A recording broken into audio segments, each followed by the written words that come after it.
Kisah-kisah yang anda dengar merupakan misteri jam 12. Tidak ada sesiapa yang boleh mengesahkan kebenarannya. Jangan mudah kita percaya. Jangan kita terikut-ikut. Ingatlah, MJ12 hanya satu hiburan.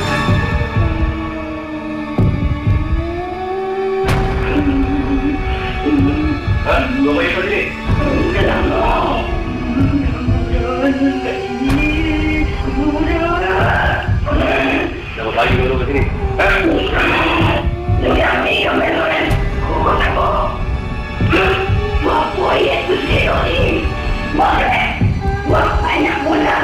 Misteri jam 12. Selamat tengah malam pada kesemua pendengar misteri jam 12 yang setia.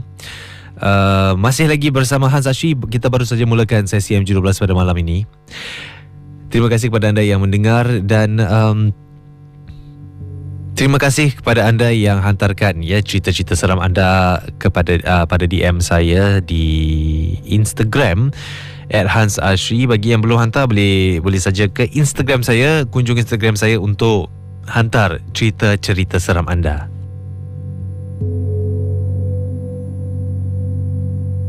Seperti semalam saya ada kongsi, kemungkinan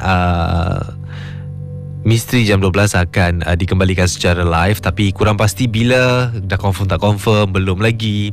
Kalau ada sebarang update, saya akan beritahu anda semua yang setia mendengar misteri jam 12. Dan saya akan terus dengan kisah yang pertama pada malam ini, yang saya terima daripada Najmi, katanya, yang berasal daripada Malaysia dan menetap di Kuala Lumpur.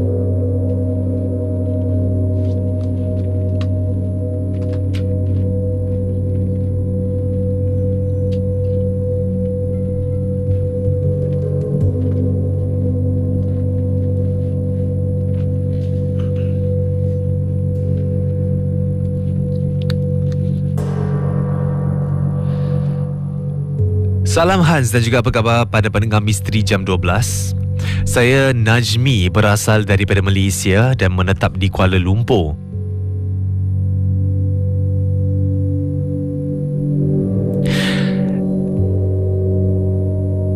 Kisah yang saya nak kongsi ni berlaku pada mak saya sewaktu beliau mengandungkan adik saya yang ketiga, katanya.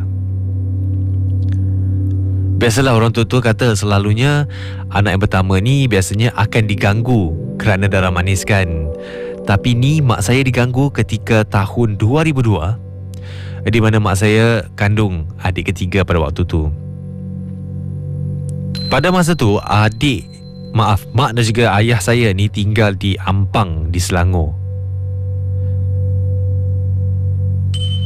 Dan saya pula pada waktu tu tinggal bersama dengan datuk saya di rumahnya. Ayah pada waktu itu tak ada di rumah. Beliau bekerja outstation di luar negara selama seminggu. Dipendekkan cerita,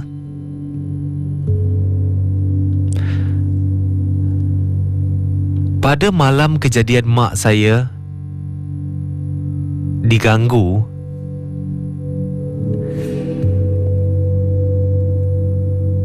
saya dan juga adik saya yang nombor 2 ni berada di rumah pada malam tu.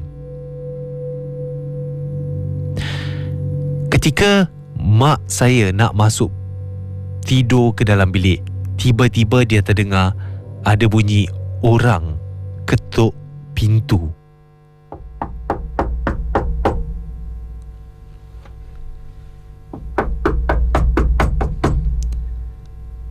Assalamualaikum.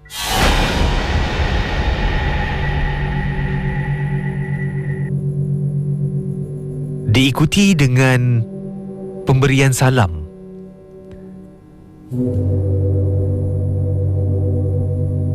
Mak saya rasa heran. Jadi dia kata, tengah-tengah malam ni siapa pula yang ketuk pintu? Dah lah aku seorang dengan 2 orang anak pula tu. mak saya dah mula untuk rasa pelik pada malam tu. Jadi dia hubungi makcik saya.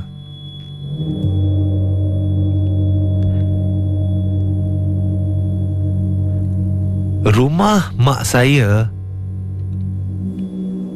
pada ketika itu merupakan rumah teres setinggan, dan juga di belakang rumah kami itu adalah kawasan bukit. Kawasan Bukit Bakau yang penuh dengan pokok-pokok yang tinggi.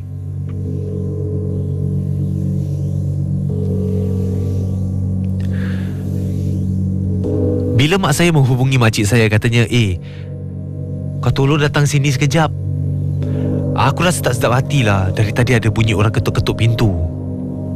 Aku dah dengan duduk budak ni kat rumah. Mak saya menyuruh makcik saya datang ke rumah pada malam tu juga untuk temankan kami.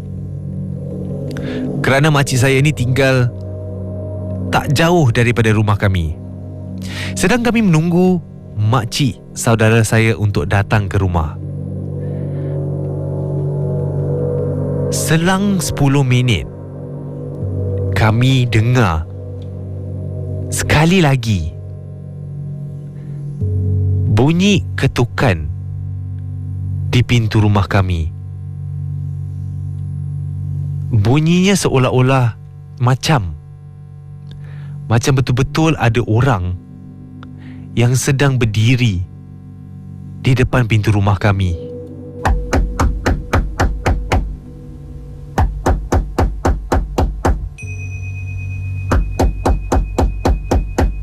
Tapi yang pelik, selepas kali pertama dia ketuk pintu, diikuti dengan kali kedua, kali ketiga, kali keempat, dia dah tak bagi salam dah. Selepas 4 kali pintu rumah kami diketuk, tiba-tiba bunyi hentakan yang kuat di pintu rumah.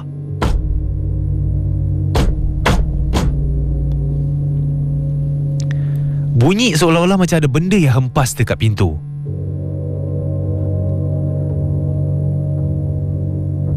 Tak lama selepas tu,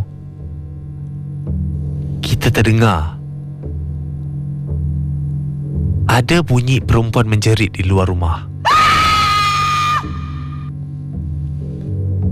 Mak dah rasa tak sedar hati pada waktu tu. Dia ambil kunci dan terus buka pintu, dan dia nampak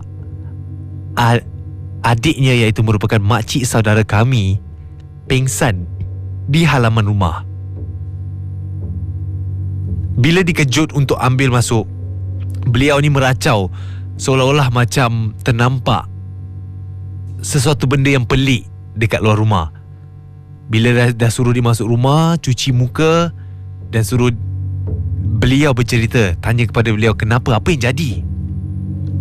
Beliau kata, patutlah kau dengar bunyi benda ketuk-ketuk pintu tadi. Masa aku baru sampai dekat luar rumah, aku baru park kereta, aku nampak macam ada kepala dekat pintu rumah kau. Betul, aku tak tipu.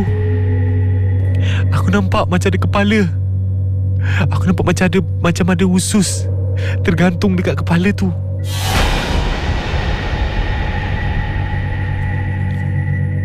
Syak kami pada malam tu ingatkan mungkin ada penanggal yang datang singgah rumah. Mak rasa tak puas hati, dia buka pintu. Orang dulu ada pesan, kalau tengah mengandung ni selalu bawa objek yang tajam-tajam seperti paku ataupun peniti dengan mereka, kerana dikatakan makhluk-makhluk gaib ni takut dengan objek-objek yang tajam. Jadi ibu buka pintu, dibawa di tangannya dengan peniti. Nasib baik pada waktu tu tak ada benda dekat depan pintu. Tetapi bayangkan, di pintu rumah kami ada bekas darah.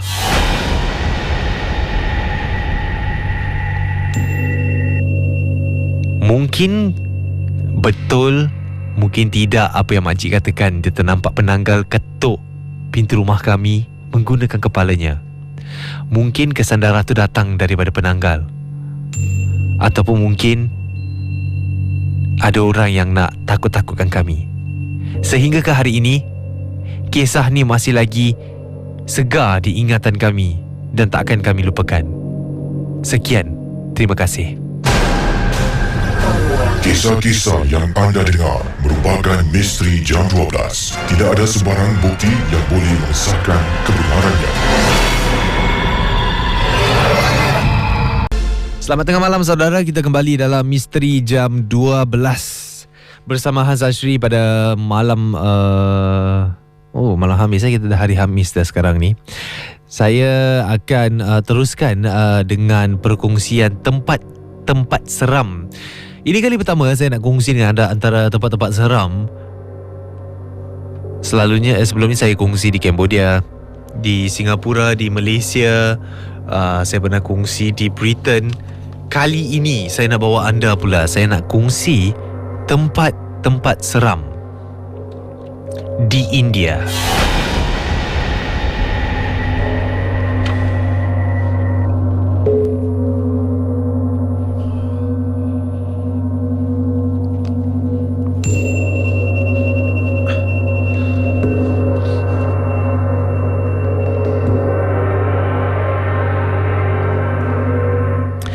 Tempat pertama yang dikatakan seram di India ni merupakan terowong. Ya, sebuah terowong nombor 33 di Shimla katanya. Terowong nombor 33. Ramai yang sebenarnya tahu ya, kota Shimla di India ni adalah kota yang indah. Tapi banyak juga yang ramai yang akan lebih katakan kota ni sebenarnya mempunyai banyak cerita-cerita mistik, cerita-cerita seram yang berlaku. Dan juga ada banyak lokasi berhantu di Shimla dengan kisah yang ada berbagai versi. Sebagai contoh, mereka boleh ada satu tempat tapi versi ceritanya ni berbeza-beza mengikut masyarakatnya. Tapi dalam banyak-banyak kisah ni, kisah terowong nombor 33 ni adalah kisah yang paling popular, yang paling terkenal di Shimla. Banyak yang percaya di dalam terowong ni ada hantu yang asalnya daripada England, negeri orang Inggeris, yang bernama Colonel Baroque. Nama hantu tu yang dipercayai. Colonel Baroque ni dikatakan merupakan seorang arkitek yang membina terowong tersebut ni. Dan dikatakan sepanjang hayat Colonel Baroque, ketika beliau ni berada ataupun tinggal di India, beliau ni merupakan seorang yang sangat peramah. Ditambah juga pernah sekali tu ketika ada seseorang melintas jalan masuk ke dalam terowong ni untuk ambil jalan pendek, shortcut untuk pulang ke rumah, ternampak dengan seseorang berbangsa Inggeris dan beliau mengambil keputusan untuk tegur orang itu. Katanya orangnya sangat peramah dan berbual, bertanya khabar dengannya. Malahan Colonel Baroque dikatakan turut berjalan dengan si mangsa pada ketika itu dalam terowong sambil berborak dengannya.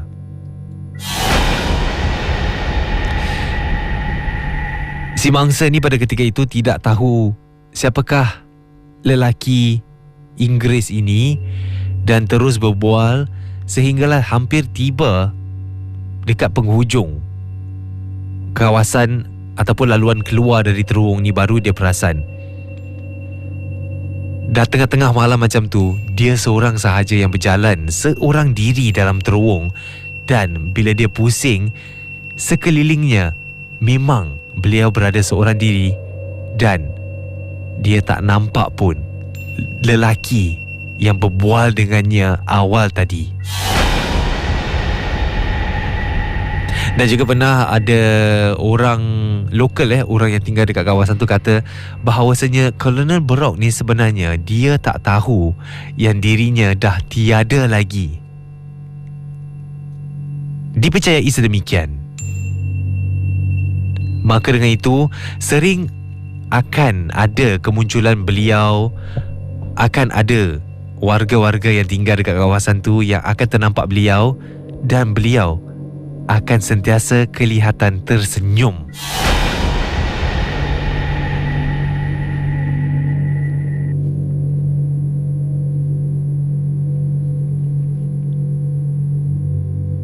Seterusnya ni merupakan sebuah pantai di Gujarat.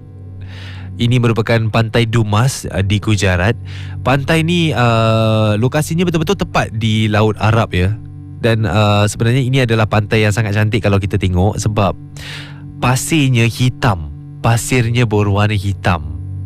Jarang kita nak nampak pantai yang pasirnya berwarna hitam. Bukan hitam sebab kotor, tetapi pasirnya memang berwarna hitam.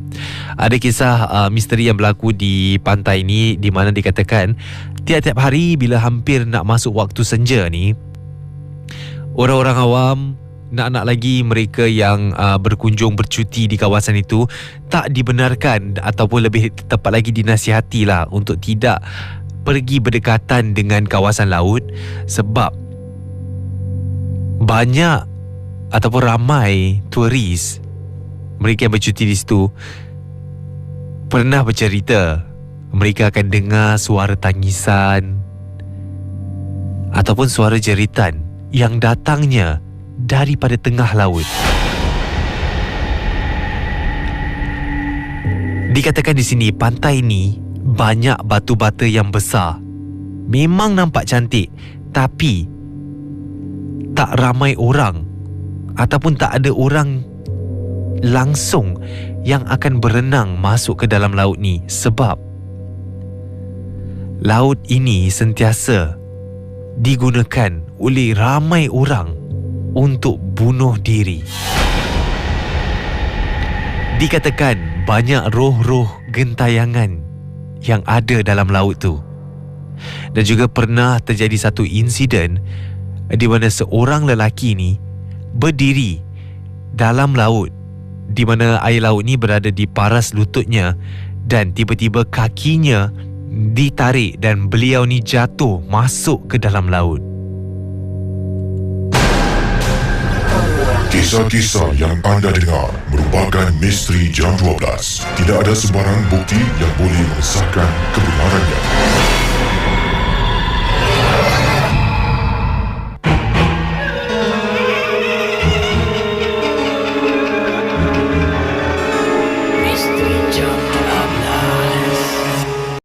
Baiklah saudara, kita kembali dalam Misteri Jam 12. Dan ini kisah pertama. Ini merupakan tempat yang dikatakan berhantu ataupun tempat seram di Kota Tua di Jakarta. Ini merupakan Museum Fathahillah.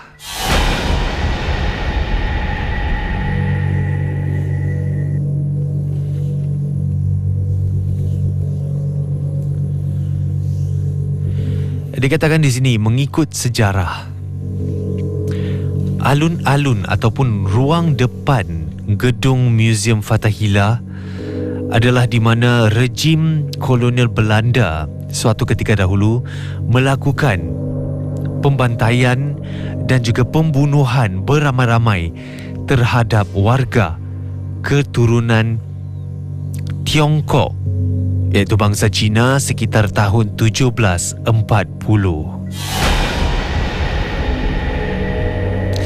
Dikatakan di sini terdapat penjara bawah tanah yang digunakan oleh pihak Belanda pada waktu itu untuk menempatkan para tahanan, penjahat dan juga tokoh-tokoh masyarakat yang memberontak terhadap pemerintahan mereka. Dikatakan di sini juga penjara ini sudah terdiri lebih daripada 300 tahun yang lalu. Dan juga penjara ini digunakan untuk menyumbat lebih daripada 500 orang, dan mereka ini dibiarkan kelaparan. Dan mereka dibiarkan membusuk hingga mati dan disiksa dengan sadis sekali. Tempat ini dikatakan juga merupakan tempat pelaksanaan hukuman mati.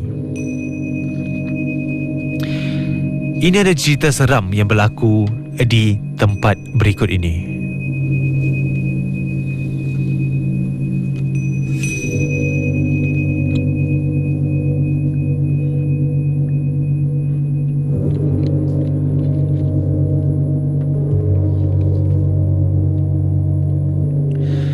Cerita seram yang pernah didengar dari daerah Kota Tua ni, ada yang kata terdengar suara-suara aneh, ada yang kata ada terbau bau hanyir dan hamis seperti bau-bau darah. Dan ada juga yang berkongsi bahawa mereka akan nampak sosok bayangan hitam.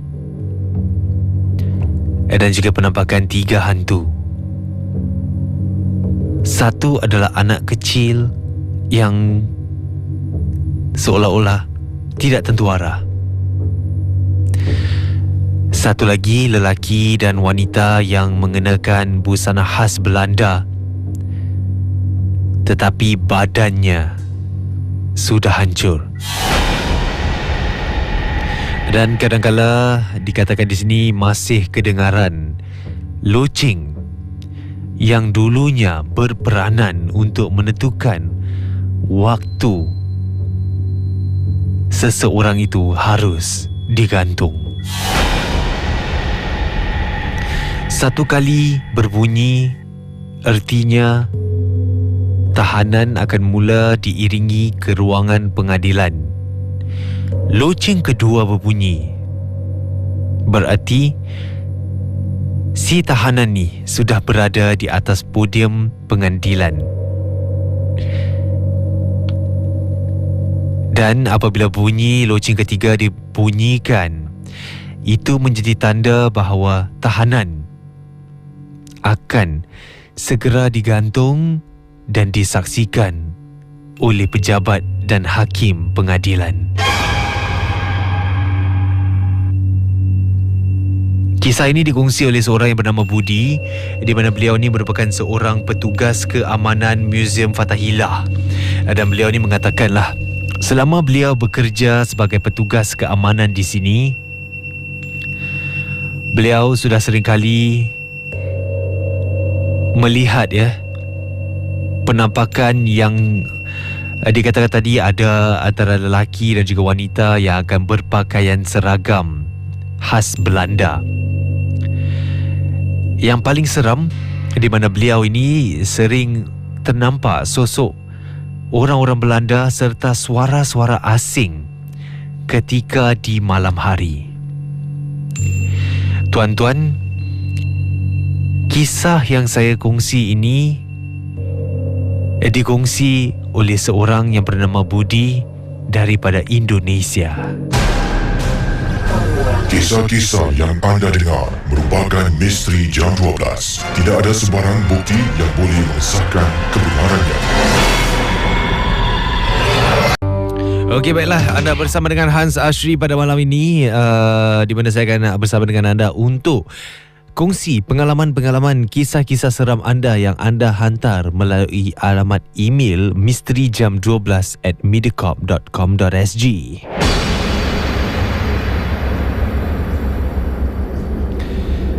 Dan kisah yang saya nak kongsi pada malam ini saya terima daripada seseorang.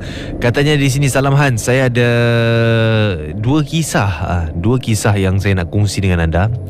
Kisah pertama ni tentang seorang rakan kerja saya yang bernama Uncle Roy. Dan dia ni pun dengar ria, cuma dia tak tahu nak tulis dalam bahasa Melayu katanya. Kisahnya, Uncle Roy ni bukan sahaja kerja sebagai pegawai keselamatan di tempat kerja saya, tetapi bila datang hari dia cuti, dia akan bawa teksi secara part time.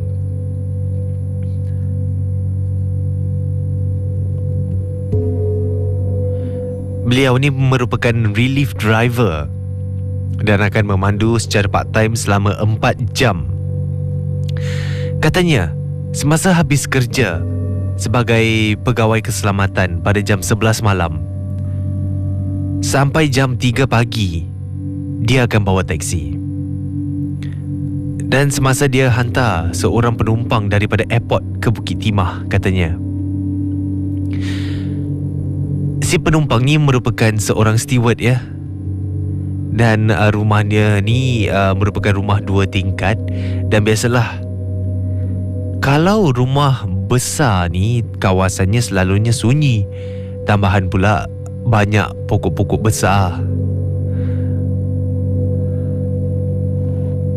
Dan apabila dia ni pandu masuk untuk hantar penumpang tadi ni, dia berpusing balik, U-turn, nak masuk balik ke kawasan ataupun jalan BKE. Ada satu sempang ni di mana tak banyak kenderaan yang lalu di situ. Semasa lampu isyarat bertukar berwarna merah untuk berhenti, dia perasan, katanya, dari jauh dia perasan ada seorang lelaki tua yang melambai-lambai. Tapi tak ada satu teksi pun yang lalu untuk berhenti. Tak ada teksi yang berhenti untuk tumpang si lelaki tua tadi ni. Jadi Uncle Roy pun berhenti. Bila Uncle Roy turunkan cermin, dia pun cakap, "Uncle, you nak pergi mana? Naiklah." Uncle ni pada waktu tu membelit handphone. Sambil lelaki tu masuk, nak jawab pun tak dengar suara dia. Katanya uncle yang naik teksi tadi tu suara dia perlahan. Jadi Uncle Roy toleh ke belakang. Dan dia masih nampak lelaki tua tadi masih tertunduk dan masih terlambai-lambai. Dia rasa pelik. Dia toleh sebelah kiri. Dia ternampak ada 2 kereta ni buat isyarat.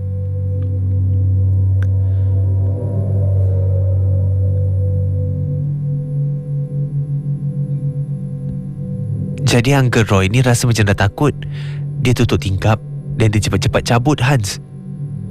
Bila dia turun di kawasan kedai makan berdekatan dengan Holland, katanya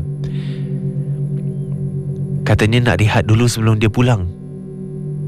Katanya takut benda macam tu ikut balik.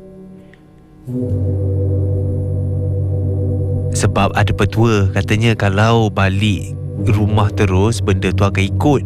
Jadi Uncle Roy duduk di kedai kopi dan berehat dulu.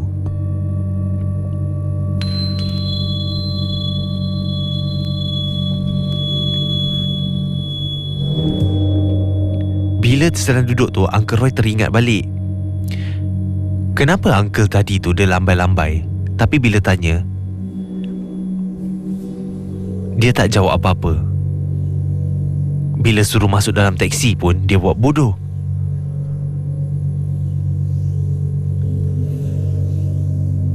Sehingga ke hari ini masih lagi menjadi tanda tanya pada Uncle Roy.